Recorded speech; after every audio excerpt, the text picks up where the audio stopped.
नमस्कार, मैं हूं श्वेता झा और आप देख रहे हैं सुबह सुबह। बीजेपी और नीतीश कुमार कांग्रेस और आरजेडी के गठबंधन को लेकर तमाम सवाल उठा रहे हैं। आज तक के साथ खास बातचीत में तेजस्वी यादव ने हर सवाल का जवाब दिया। अनुभव की कमी से लेकर 10 लाख नौकरियों तक के सवाल पर तेजस्वी ने सधे अंदाज में अपनी बात रखी। देखिए तेजस्वी से आज तक की ये खास बातचीत। नमस्कार, सीधे पटना से आप देख रहे हैं आज तक। मैं हूं आपके साथ चित्रा त्रिपाठी और इस वक्त हमारे साथ महागठबंधन के मुख्यमंत्री उम्मीदवार तेजस्वी यादव जी मौजूद हैं। आपको बता दें, तेजस्वी जहां जहां जा रहे हैं बहुत भारी भीड़ उनका स्वागत कर रही है। लेकिन सबसे बड़ा सवाल यह है कि क्या ये जो प्रचंड स्वागत उनका हो रहा है ये वोट में भी कन्वर्ट हो पाएगा, तब्दील हो पाएगा या फिर नहीं। तमाम ऐसे मुद्दे हैं। 10 लाख नौकरियों का उनकी ओर से वादा किया गया है, लेकिन नौकरी आएगी कहां से, इस पर नीतीश कुमार उन पर लगातार तंज कस रहे हैं। इसी पर बातचीत करने के लिए खुद इस वक्त तेजस्वी यादव जी हमारे साथ मौजूद हैं। बहुत शुक्रिया आज तक से ये एक्सक्लूसिव इंटरव्यू के लिए तेजस्वी जी आपका। और मेरा पहला सवाल यही है, बहुत भारी भीड़ जो लगातार आप भी अपने सोशल मीडिया के जरिए देश तक, बिहार तक पहुंचा रहे हैं, आपको लग रहा है कि ये भीड़ वोट करने के लिए भी आएगी आपको, या सिर्फ तेजस्वी यादव को देखने और सुनने के लिए लोग यहां पर पहुंचे? देखिए, हम तो बहुत दिनों से कैंपेन कर रहे हैं। बिहार की राजनीति में लगभग 2012 से हम सक्रिय हैं। देखना होता तो बहुत मौके उनको मिले हैं देखने के। मैं इतना जरूर कह सकता हूं, जो भी भीड़ है, लोगों में गुस्सा बहुत है ये डबल इंजन सरकार से, एनडीए की सरकार से, और लोगों की उम्मीद है और लोग इस बात से खुश हैं कि मुद्दे की बात हो रही है, बेरोजगारी की बात हो रही है, पलायन की बात हो रही है, गरीबी की बात हो रही है, भुखमरी की बात हो रही है, कारखाने की बात हो रही है। तो जो मुद्दे की बात है, एक लोगों की एक उम्मीद जगी है, और जिसको कि हम लोग कई चुनाव में, बेरोजगारी जो मुद्दा है कहीं के भी चुनाव में इतना बड़ा मुद्दा नहीं बन पाया जो इस बार बिहार के लोगों में है। मैं बता दूं क्योंकि बिहार में बेरोजगारी दर जो है देश में सबसे अधिक है। 46.6 बेरोजगारी दर है देश में सबसे ज्यादा, और देश में सबसे कोई युवा प्रदेश अगर कोई है तो वो बिहार है। लगभग 60% जो लोग हैं बिहार के हैं। आपने वो तस्वीरें देखी होंगी जो दिल दहला देता होगा। आंखें सबके खुल गए थे जब पलायन का सच्चाई जो है, नीतीश जो दावा करते थे 15 साल में बहुत विकास किया, साफ तौर पे खोखला निकला उनका दावा। और आपने देखा होगा किस प्रकार से बिहार के मजदूर जो है 1500 किलोमीटर, 2000 किलोमीटर पैदल जो है वो चल के आए, पैरों में छाले लगे। शिक्षा के लिए लोग जो है बाहर जाते हैं, आप दवा इलाज के लिए लोग बाहर जाते हैं, रोजी रोटी के लिए, मजदूरी तक के लिए जो लोग हैं वो बाहर जाते हैं। ये स्पष्ट हो गया, यानी लगभग जो पलायन है, बिहार का हर दूसरा परिवार कोई ना कोई सदस्य जो है बाहर जाता है। लेकिन ये जो इतने बड़े सपने आप दिखा रहे हैं लोगों के बीच में, तेजस्वी जी, ये पूरे कैसे होंगे? आप बोल रहे हैं 10 लाख रोजगार कहां से आएगा? और इसी को लेकर नीतीश कुमार गोपालगंज, जहां पर लालू जी का जन्म भी हुआ था, वहां के गांव में, गोपालगंज में जाकर कहते हैं कि जिस वजह से जेल गए थे वहां से लाएंगे क्या पैसा? इस तरह से वो तंज कस रहे हैं आपके ऊपर। झूठा वादा करना होता तो हम करोड़ नौकरियों देने का वादा करते हैं, लेकिन हमने 10 लाख इसलिए कहा है क्योंकि 4.5 लाख नौकरियां रिक्त पड़ी हैं, ऑलरेडी बजट में प्रोवाइडेड है। मान लो एक मणिपुर एक छोटा सा राज्य है, वहां 1 लाख आबादी पे 1000 से ज्यादा पुलिसकर्मी है, लेकिन बिहार में 1 लाख आबादी पे 77 है, 77 है केवल। तो वो खाली पदों को तो भरना ही है। और यूनिवर्सिटी चले जाओ, प्रोफेसर की कमी है, हॉस्पिटल चले जाइए, डॉक्टर्स की कमी है, नर्स की कमी है, जितने लैबोरेटरी में काम करते हैं उन सब स्टाफ्स की कमी है, सिपाही की कमी है, दरोगा की कमी है, जूनियर इंजीनियर का जो पद है लगभग 60% खाली है। तो इन सारे अलग अलग क्षेत्रों में अगर आप जाओगे तो आप 4.5 लाख तो ऑलरेडी जो है वो खाली है। जो 5.5 लाख जो नौकरियां जो हम बता रहे हैं वो सभी राष्ट्र औसत के मुकाबले सभी मानकों को मिलाते हुए मिला के करना है। 10 लाख। अब लोग बोल रहे कि पैसा कहां से आएगा? आप अगर आंकड़ा आप निकालिएगा तो बिहार सरकार का जो बजट है लगभग 2 लाख करोड़ प्लस है। 2 लाख करोड़ प्लस है। 60% ही केवल खर्च हो पाता है, 40% नहीं खर्च होता। 40% जो नहीं खर्च होता, लगभग 80,000 करोड़ रुपए बिहार का खर्च ही नहीं हो पाता, जो ऑलरेडी बजट में है। सरेंडर करती है मिनिस्ट्रीज, मतलब साल में बजट एलोकेट तो हो जाता है। मतलब आपने तैयारी कर ली है, और आपने ये भी कहा है कि अगर मैं मुख्यमंत्री बना तो सबसे पहला दस्तखत रोजगार के लिए ही किया जाएगा। कुछ लोग हास्यास्पद बयान दे रहे हैं, जो लोग थक चुके हैं शारीरिक और मानसिक रूप से, जिन लोगों ने 15 साल तक कुछ नहीं किया, एक कारखाना नहीं लगा। आप बताइए, लैंडलॉक्ड स्टेट का बहाना देते हैं नीतीश कुमार जी, बोलते हैं कि बिहार में कारखाने नहीं लग सकते क्योंकि समुद्र नहीं है। चलो let's compare Bihar with landlocked states. Punjab भी लैंडलॉक्ड है, हरियाणा भी लैंडलॉक्ड है, राजस्थान भी लैंडलॉक्ड है, तो यहाँ के लोग वहां के फैक्ट्रियों में क्यों काम करते हैं? तो ऐसी बातें क्यों कर रहे हैं नीतीश कुमार? लेकिन उनकी एक बात एक हद तक अगर देखा जाए तो गंभीर भी तो हो जाती है कि वास्तव में बिहार को अगर हम देखें और दूसरे जहां पे समुद्र हैं, हालांकि आप एग्जाम्पल दे रहे हैं हरियाणा का, इवन उत्तर प्रदेश भी कम से कम कल कारखानों के मामले में बिहार का जो औसत है, आपको तो हम बता रहे, लालू जी रेल मंत्री थे, रेलवे का जो कारखाना है वो दिया, परसा में, मढ़ौरा में, मधेपुरा में पहिया कारखाना। तो आपको लग रहा है कि नीतीश जी गलत बयानी कर रहे हैं? एकदम पूरी तरीके से। मैं यही तो कह रहा हूं ना, थक चुके हैं, अब उनसे बिहार संभल नहीं रहा। पहले अब कह रहे हैं कि अब जो है अब वो भी युवाओं को रोजगार देंगे, तो दोनों बात कैसे कर रहे हो? आप कह रहे हो पैसा नहीं है, पैसा नहीं है तो जिम्मेदारी किसकी थी? 15 साल से है, आपने इंतजाम क्यों नहीं किया? किस लिए मुख्यमंत्री होता है? हम तो बता रहे हैं ना, तर्क बता रहे हैं। और इनके शासनकाल में 60 बड़े घोटाले हुए, लगभग 30,000 करोड़ का घोटाला हुआ। सही पैसा सही जगह जाता, रिकवरी के लिए क्या करे कोई नहीं जानता। तो मतलब आपकी सरकार बनेगी तो आपकी क्या ये भी तैयारी है कि जांच कराई जाएगी? 80,000 करोड़ रुपया बिहार का जो बजट में है वो नहीं खर्च हो पा रहा, सरेंडर हो जा रहा है। और सुशील मोदी जी का हमने बयान देखा, कहीं पढ़ा, 58,000 करोड़ बता रहे हैं, तो 80,000 करोड़ तो ये रहा। और 80,000 करोड़ तो 10 लाख पे होगा, मतलब जो 58,000 करोड़ कह रहे हैं वो 10 लाख पे होगा, तो आप समझिए ना 4.5 लाख तो ऑलरेडी खाली मतलब आप थी। ये कह रहे हैं कि पूरा बजट हमारे पास है, बजट को लेकर चिंता करने की जरूरत नहीं है, आपने 10 लाख का जो वादा किया है, आपकी सरकार बनेगी तो पूरा हो जाएगा। पॉलिटिकल विल पावर होना चाहिए, इच्छा शक्ति होनी चाहिए। अब तो लोग चांद पे चले गए तो बिहार में कारखाना नौकरी नहीं हो सकता। तो ये लोग जो है 15 साल तक सिर्फ जोड़ गुना भाग करके राजनीति किए हैं। तो 15 साल का गिनाएंगे फिर आप लोग भी तो आ जाएंगे, थोड़ा सा 2015 की भी फिर तो बात होने लगेगी। लेकिन उस पर नहीं जाते हुए अब मैं अगला सवाल आपसे ले लेती हूं। नीतीश कुमार के साथ तो नरेंद्र मोदी हैं। अभी नीतीश जी की लोकप्रियता सर्वे में भी जो हमारा ओपिनियन पोल है, मैं उस पर आपसे जल्दी से सवाल ले लेती हूँ। 31% पे वो हैं तो 27% पे आप हैं। किस तरह से देख रहे हैं आप? आपको लग रहा है कि मुख्यमंत्री अभी भी नीतीश कुमार 31% पर कायम है, आपसे आगे हैं? देखिए, जमीनी हकीकत कुछ और है, हम ग्राउंड रियलिटी में हम लोगों के बीच जा रहे हैं, लोगों का कहना कुछ और है। हालांकि जो सर्वे चलिए हम मानते हैं, अब मोदी जी हैं, अमित शाह हैं, नड्डा जी हैं, बीजेपी की पूरी राष्ट्र की टीम है, नीतीश कुमार जी हैं, हर तरह के जो जीतन राम मांझी हैं, साहनी जी हैं, सब लोग हैं। अगर हम अनुभव हमको नहीं है तो ये लोग एकजुट क्यों हैं?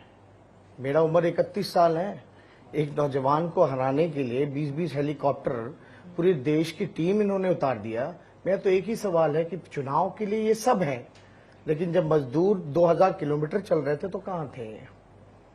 लॉकडाउन के समय कहां थे? बाढ़ आपने देखा होगा, लगभग 85 लाख आबादी। लॉकडाउन के समय तो आपको लेकर भी सवाल पूछे जा रहे हैं कि आप भी गायब थे, लोकसभा के बाद भी आप गायब होना, फंसना होना एक अलग है। मेरे जैसे लाखों लोग फंसे हुए थे और हमने लॉकडाउन में परमिशन लेके बकायदा हम आए। जो नियम था, जो कायदा था, जब अमेंडमेंट हुआ होम मिनिस्ट्री से तो परमिशन लेके आए, लेकिन हम लोगों के बीच गए। नीतीश जी और केंद्र की टीम बताओ बाढ़ में कहां गई? कोई केंद्र की टीम भी नहीं आकर के देखने गया कि बाढ़ में बिहार में कितना नुकसान हुआ। लगभग 18 जिले, 85 लाख आबादी। और क्या हुआ? डबल इंजन का क्या हुआ? बिहार को विशेष राज्य का दर्जा कौन देंगे? डोनाल्ड ट्रंप आके देंगे। ये तो 2015 में सुशील मोदी जी ने कहा था कि सबको स्कूटी देंगे, पेट्रोल डीजल का खर्चा भी देंगे। क्या है इनका विजन? बिहार चुनाव के लिए आज बीजेपी विजन डॉक्यूमेंट जारी करेगी। वित्त मंत्री निर्मला सीतारमण पटना में पार्टी का घोषणा पत्र जारी करेंगी। बीजेपी से पहले एलजेपी और कांग्रेस ने अपने अपने वादों का पिटारा खोला है और जनता से कई वादे किए हैं।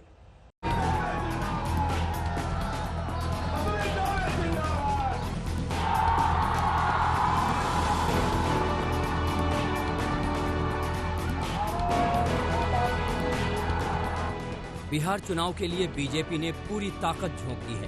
ताबड़तोड़ रैलियां हो रही हैं। योगी से लेकर राजनाथ सिंह तक महागठबंधन की पोल खोल रहे हैं।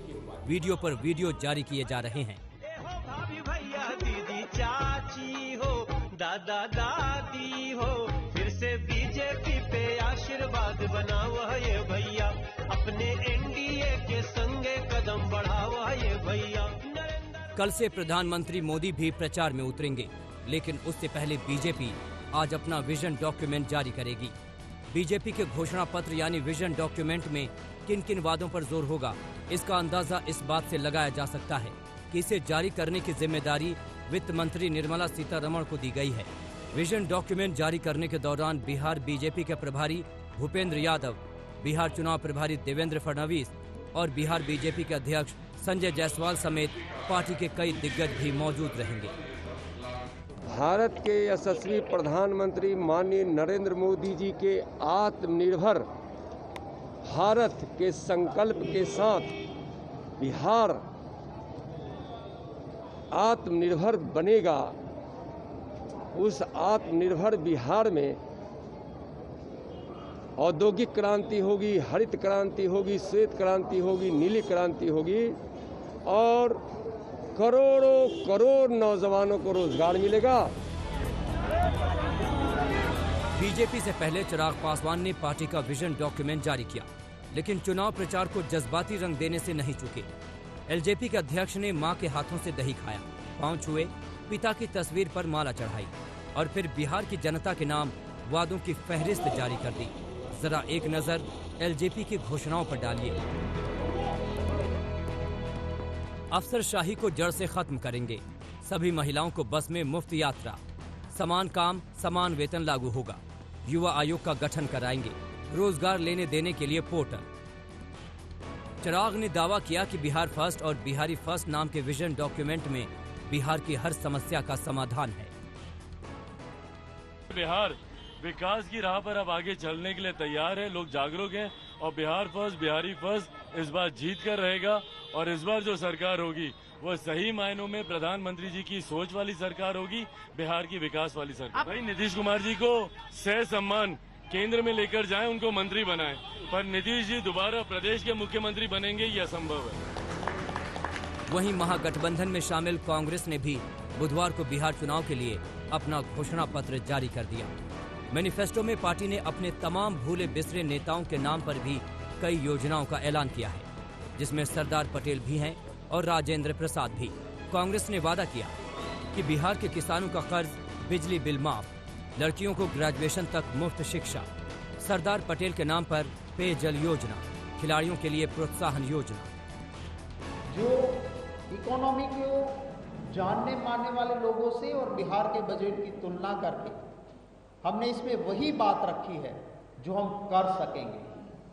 कल शासन में आने के बाद हम ये नहीं कहे कि चुनाव के वक्त कहते हैं ना वो तो जुमला होता है, वह कहने की जरूरत नहीं पड़ेगी। हम जो कहते हैं वो करके दिखाएंगे।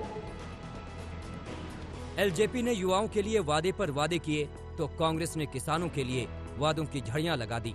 अब देखने वाली बात होगी कि बीजेपी वादों का कौन सा पिटारा खोलती है। दिल्ली से हिमांशु मिश्रा के साथ आज तक ब्यूरो। और बिहार में बीजेपी के बड़े नेता प्रचार के पहले ही चरण में कांग्रेस और आरजेडी के गठबंधन पर तीखे हमले कर रहे हैं। बीजेपी अध्यक्ष नड्डा के बाद अब उत्तर प्रदेश के सीएम आदित्यनाथ ने भी प्रचार के दौरान सीधा आरोप लगाया कि कांग्रेस और आरजेडी का गठबंधन देश तोड़ने की मंशा रखने वालों के साथ है।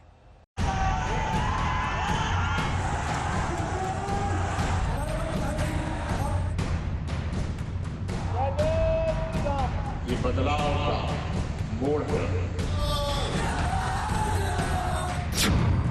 बिहार के सियासी समर में राष्ट्रवाद का राग। कांग्रेस आरजेडी पर योगी का सबसे बड़ा हमला। योगी गरजे, कांग्रेस आरजेडी देश विरोधियों के साथ। बिहार का सियासी रण अभी शुरू ही हुआ है, अभी ये परवान चढ़ेगा, लेकिन आगाज के साथ ही इसमें जो तलखी आई है उससे साफ है कि विरोधियों पर वार अभी और मारक होंगे और जीत के लिए हर सियासी हथियार आजमाया जाएगा। यूपी के सीएम योगी आदित्यनाथ ने बिहार में एनडीए गठबंधन की तरफ से मोर्चा संभालने के साथ ही कांग्रेस आरजेडी गठबंधन पर बोल दिया है धावा। राम मंदिर के रास्ते ही अड़चन दूर करने की बिहार वालों को याद दिलाने के बाद अब योगी ने आरजेडी कांग्रेस पर तिल मिला देने वाले आरोप लगाए हैं। पालीगंज में योगी ने बिना किसी लाग लपेट के साफ साफ कहा कि कांग्रेस और आरजेडी देश को तोड़ने की मंशा रखने वालों का साथ दे रहे हैं। जो लोग भारत के टुकड़े टुकड़े करने की मंशा के साथ भारत के उच्च संस्थानों में नारेबाजी कर रहे हों, कांग्रेस और राजद का उन्हें समर्थन मिलना इससे बड़ा दुर्भाग्य भारत के राजनीतिक क्षेत्र में दूसरा नहीं हो सकता है। और यही कुत्सित मंशा के साथ ये लोग आकर के एक बार फिर से देश के अंदर आतंकवाद को, नक्सलवाद को, उग्रवाद और अलगाववाद को फैलाने की कुत्सित चेष्टा कर रहे हैं। योगी यही नहीं रुके, उन्होंने ये भी कह दिया कि ये गठबंधन नई तरह का कोरोना फैलाना चाहता है। आज बिहार के ऊपर जिम्मेदारी है। कोरोना से लड़ाई जीते हो, काफी हद तक जीत चुके हो नीतीश कुमार जी के नेतृत्व में, लेकिन राजद और कांग्रेस एक नए कोरोना के रूप में भाकपा माले को लेकर के आपके बीच में से छोड़ना चाहता। ये कोरोना से कम नहीं है। राष्ट्रवाद पर बीजेपी इस बार बड़ा दांव खेल रही है। एक दिन पहले ही बीजेपी अध्यक्ष जेपी नड्डा भी कांग्रेस आरजेडी को टुकड़े टुकड़े गैंग से जोड़ चुके हैं। नाड़ी का नरसंहार याद है ना? आपको याद है कि इचरी में किस तरीके से हमारे राम भक्तों को बीच रास्ते में प्लान तरीके से मारा गया था, याद है ना? ये वही है टुकड़े टुकड़े गैंग, ये वही है लोग जो देश में विध्वंस फैलाते हैं, ये वही है। और सबसे बड़ी बात ये है कि तेजस्वी यादव को तो मालूम ही नहीं है कि आरजेडी तो हाईजैक हो गई। अब देखना यह है कि जातिवाद की सियासत के लिए बदनाम बिहार में राष्ट्रवाद का ये मुद्दा कितना चलेगा और भाकपा माले को साथ लेने पर तीखे हमले झेल रहे कांग्रेस और आरजेडी क्या जवाब देंगे। आज तक ब्यूरो। त्योहारों का समय शुरू हो चुका है। बंगाल में दुर्गा पूजा का जोश और जश्न है, लेकिन इस पर कोरोना भारी है। इस पर पहले तो कलकत्ता हाईकोर्ट ने बड़े पंडालों में 25 लोगों के प्रवेश की सीमा तय कर दी थी, लेकिन थोड़ी नरमी दिखाते हुए तय किया गया कि एक बार में 45 लोग ही पंडाल में प्रवेश कर सकेंगे।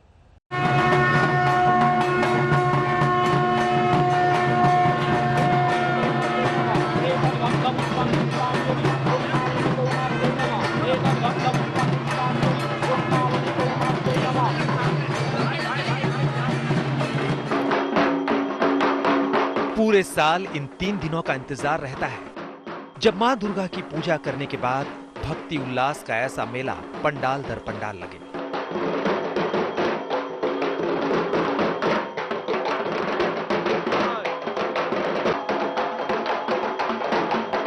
हजारों का रेला भी लोगों की भक्ति में रत्ती भर कमी नहीं आने देती।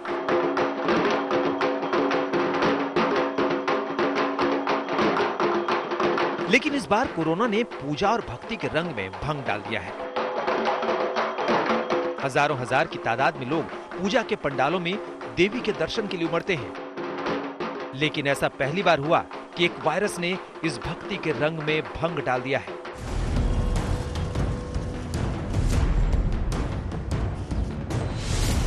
जैसे जैसे दुर्गा पूजा करीब आई, लोगों का जोश देखकर कलकत्ता हाईकोर्ट अलर्ट हो गया। अदालत ने सख्ती भरा आदेश सुना दिया कि पूजा पंडाल में कैसे जाना है और कैसे पूजा करनी है। पिछले दिन कोर्ट ने जिस ऑर्डर को दिया था, उस ऑर्डर को आज बहाल रखा। अभी एडिशन 2 किया, मॉडिफिकेशन।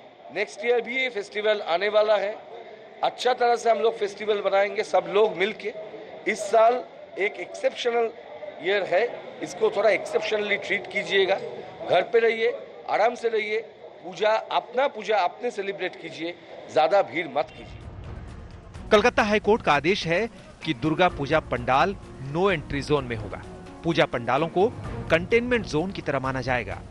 अदालत ने यह भी कहा है कि सिर्फ आयोजक ही पंडाल में जाएंगे। उन आयोजकों का नाम पंडाल के बाहर लिखा जाना चाहिए। लेकिन अदालत ने अपने एक फैसले में नरमी दिखाई।